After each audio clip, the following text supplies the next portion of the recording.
kan banyak versi nih, karena kan kita nggak bisa bilang lah ya, dalam arti ya semua bisa bisa dipilih dan terpilih. Dan kembali lagi kan sesuai dengan tugasnya masing-masing, gitu. Oke, apakah tugas daripada Sangkinasih Satrio Pinit itu menurut sudut pandang sampean itu apa aja nih sih, Kang? Kalau dari sudut pandang saya tuh rada berat beliau itu, karena beliau itu harus merangkul, di mana beliau itu harus netral. Di mana ibaratnya ya secara ini pemahaman saya aja ya, mungkin salah, mungkin benar, nggak tahu. Kalau dianggap salah ya mohon maaf, kalau benar ya kebetulan benar, gitu aja. Ya, siap. Ya, beliau itu bisa masuk ke mana-mana aja dengan pembawaan beliau itu yang tenang. Dalam arti wawasannya juga luas. Karena beliau itu ditemukan dengan komponen-komponen yang sempat saya cerita dengan jenengan itu loh. Komponen-komponen yang dimana harusnya bisa bersinergi gitu loh. Untuk istilahnya, untuk misalkan listrik lah ya. Ini akan ada lampu, ada segala macam gitu, komponen yang akhirnya bagaimana itu bisa memberikan cahaya buat di sekitar. Contoh, misalkan ya nggak usah jauh-jauh lah di tempat saya. Ini lampu di sini, ini kan bisa jadi penerangan di sini kan. Buat daerah sini aja. Dan di luar lagi nanti bisa jadi penerang lagi gitu loh. Dan tapi kan sumbernya satu, ya, listriknya itu kan. Gitu. Oke, ini ada pertanyaan dari Oki Bagus Saputra nih. Kang Surya mau nanya lagi, ada orang bilang Satrio Pinit itu sakti tanpa aji-aji. Itu maksudnya apa itu? Tanpa aji-aji ya, cuman mohon aja, cuman doa kalau menurut saya loh ya. Nggak mesti pakai bahasa apapun, dalam arti yang dia tahu ya bahasa Indonesia atau bahasa Jawa atau bahasa Sunda, ya monggo aja. Karena kan ya kita kan memohon sama pencipta kita gitu loh. Dia yang menciptakan bahasa itu kan. Kalau kita mempergunakan yang menurut saya loh ya, mohon maaf kalau mungkin mungkin berlainan dengan keyakinan yang lain, tapi kan pada dasarnya apa yang kita ucapkan di mulut dengan di hati itu kan beda. Contoh, misalkan dari mulut saya keluar dengan bahasa Jawa, tapi kan hati saya kan langsung. Berarti ya saat lagi nggak ada duit gitu ya. Ya, di mulut itu kan pasti ngomong, "Duh Gusti, aku ra duit iki piye iki." Gitu.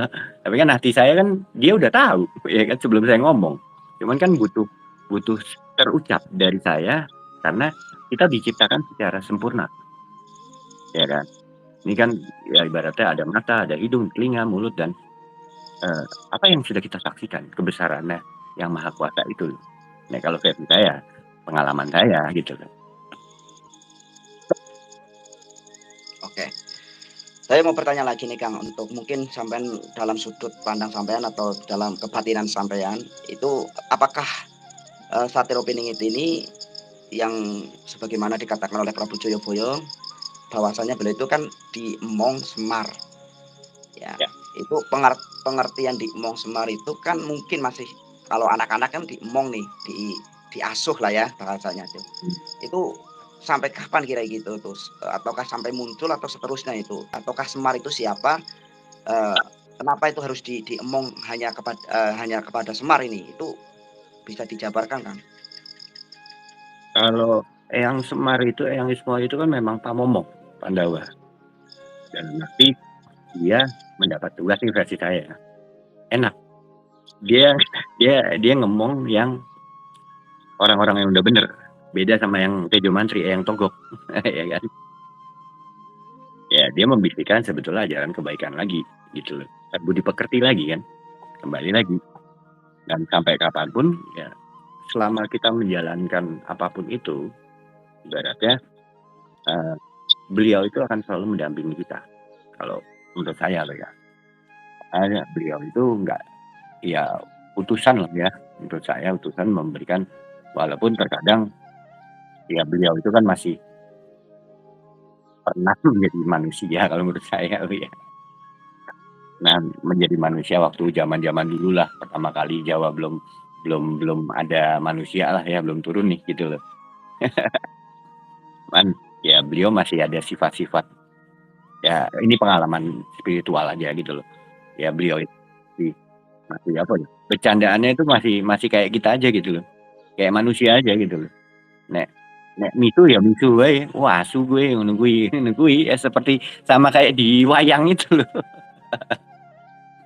Apakah Satropening itu mempunyai pasangan gaib? Nah ini 2 versi yang berbeda, Mas. Oke, Soal mohon dijabarkan, Kang. kalau yang di versi yang Joyoboyo dari yang Ronggo Warsito itu adalah dia cuman mengupas tentang ciri-ciri ya Iya iya iya. secara spiritualnya. Nah, kalau dibilang ditarik ke Sunda, Wangsit Uga Wangsit Siliwangi itu ada 2 orang gitu. Di mana ada yang budak Angon dengan budak Janggutan gitu loh. Iya. Kan dua versi yang berbeda. Karena kan kalau dibilang ya balik lagi ya ada beberapa ya perjalanan saya kok versinya Jawa yang Joyoboyo dengan yang Surya Kencana ini ada kemiripan kalau menurut saya gitu loh. Ini mohon maaf nih saya tembak langsung saya yang ngomong itu yang Surya Kencana ya, soalnya banyak orang bilang yang Prabu Siliwangi. Siliwangi itu adalah gelarnya aja gitu kan. Iya, betul. Surya Kencana ya nama aslinya kan. Ya karena itu yang terakhir dia moksa yang ngahyang kalau di bahasa Sunda itu. Dia moksa itu yang terakhir itu adalah yang saya tahu ceritanya itu adalah yang Surya Kencana. Dia ada dan tiada gitu. Oke, itu berarti menurut versi daripada Prabu Siliwangi atau yang Surya Kencana itu Satropening itu mempunyai pasangan gaib juga ya? Harusnya ada. Ya ibaratnya ya. Kalau yang ini menurut saya mungkin salah ya. Kalau salah ya mohon maaf gitu. Kalau saya melihatnya itu karena perjalanan saya melihat ya di mana kakak dan adiknya itu bersatu gitu. Dan kerajaan yang tertua itu memang dari Sunda. Kalau menurut saya gitu. Nah, ya itu ya pengalaman perjalanan saya sampai saya diceritakan tentang Salakanegara dan lain-lainnya lah. Nanti dari Salakanegara peradaban itu turun dari Ketarumanegara, terus ke Kutai Kertanegara, Sriwijaya, terus baru dia mecah tuh ke mana-mana gitu. Jadi dari Ki Noyo Genggong. Tolong buka mata batin, siap lah Ki Noyo Genggong. Oke. Berarti itu kira-kira pasangan yang di alam gaib Satropening itu bangsa apa ini? Bangsa jin ataukah bangsa bidadari nih? Biar tambah semangat nih yang Ya yang balik lagi ya, kalau kayak gitu kan pasangan itu kan nggak bisa kita tentukan ya. Dalam arti mau perempuan mau laki-laki gitu. Tapi bagaimana ini dua-duanya bisa bergerak beriringan gitu. Bagaimana ya yang dua, kalau dari kacamata saya adalah ya mungkin yang dari versinya yang Joyoboyo untuk Jawa Tengah dan ke timur sampai ke Bali. Tapi kalau versinya ini Jawa Barat, dia punya versi sendiri gitu. Dan ya mereka kan juga punya apa ya? Ya punya power lah ya. Punya ini sendiri gitu loh. oke. Itu ya. Ini dari pertanyaan dari Oki Bagus Saputra nih. Surya, apakah ia sang kinasih Satropening selalu sendiri, selalu dipandang sebelah mata sama orang-orang dan merasa nggak punya siapa-siapa padahal dia di sekelilingnya banyak sahabat-sahabatnya? Kalau seperti itu mungkin dia pribadi ya, karena kan dia memilih melihat dan istilahnya memantau, dan dia punya penilaian tersendiri yang menurut dia masuk atau enggak gitu. Dan kembali lagi itu kan haknya dia ya untuk memilih ya. Ini orang bagaimana gitu kan, apakah pantas atau enggak gitu kan. Iya balik lagi kan dia punya barometer tersendiri untuk melihat itu. Sama ya Kang Mikael bilang, yang penting kita bersih aja dulu hati kita gitu kan, nggak ada Iya, penyakit iya. hati aja dulu gitu kan. Betul, betul. Kang Mikael itu mengajarkan tentang thoriqot. Mikael itu patut diikuti sebenarnya ya Kang ya, supaya Iya, kita bisa menyucikan hati gitu ya. nah ya pas kemarin saya ngobrol juga ya, kita udah nggak ngebahas tentang tarekat dan syariat, udah kita udah marifat gitu kan. Ya tentunya untuk menuju marifat ya harus thoriqot lah. Kan buat orang-orang tertentu kan, kalau Iya, belum memahami dirinya sendiri ya kan. Kalau iya, kita udah tahu ibaratnya gini lah, sama kita ibadah gitu ya, kita sembahyang. Itu kewajiban atau kebutuhan atau gaya hidup. Sama halnya kita lapar, kita makan, otomatis kan itu. Karena kita kan kebutuhan gaya hidup kita. iya. Kembali lagi kalau menurut saya ya kalau seseorang sudah mencapai di fase itu, ya dia tidak akan berpikir ya ini karena satu keyakinan, aturan keyakinan, tapi memang kebutuhan diri saya untuk setiap hari saya ngadep sama pencipta saya, gitu kan? Kayak gitu loh kan. Kalau Berarti kesimpulannya gini ya, pada dasarnya itu memang belum banyak yang menyadari tentang hal itu. Maksudnya belum merasa hal itu adalah suatu kebutuhan. Memperbaiki diri, membersihkan diri itu belum apa namanya menjadi suatu kebutuhan kita. Gitu. Oke. Eh, barangkali teman-teman ada yang mau bertanya nih sama narasumber kita nih. Oke, kalau enggak saya mau bertanya juga nih. Menurut sampean dalam pandangan mata batin sampean atau makrifat sampean ini, apakah Sang Kinasih Satrio Piningit ini mempunyai kerajaan gaib ini? Kan katanya itu beliau ini hidup di dua alam.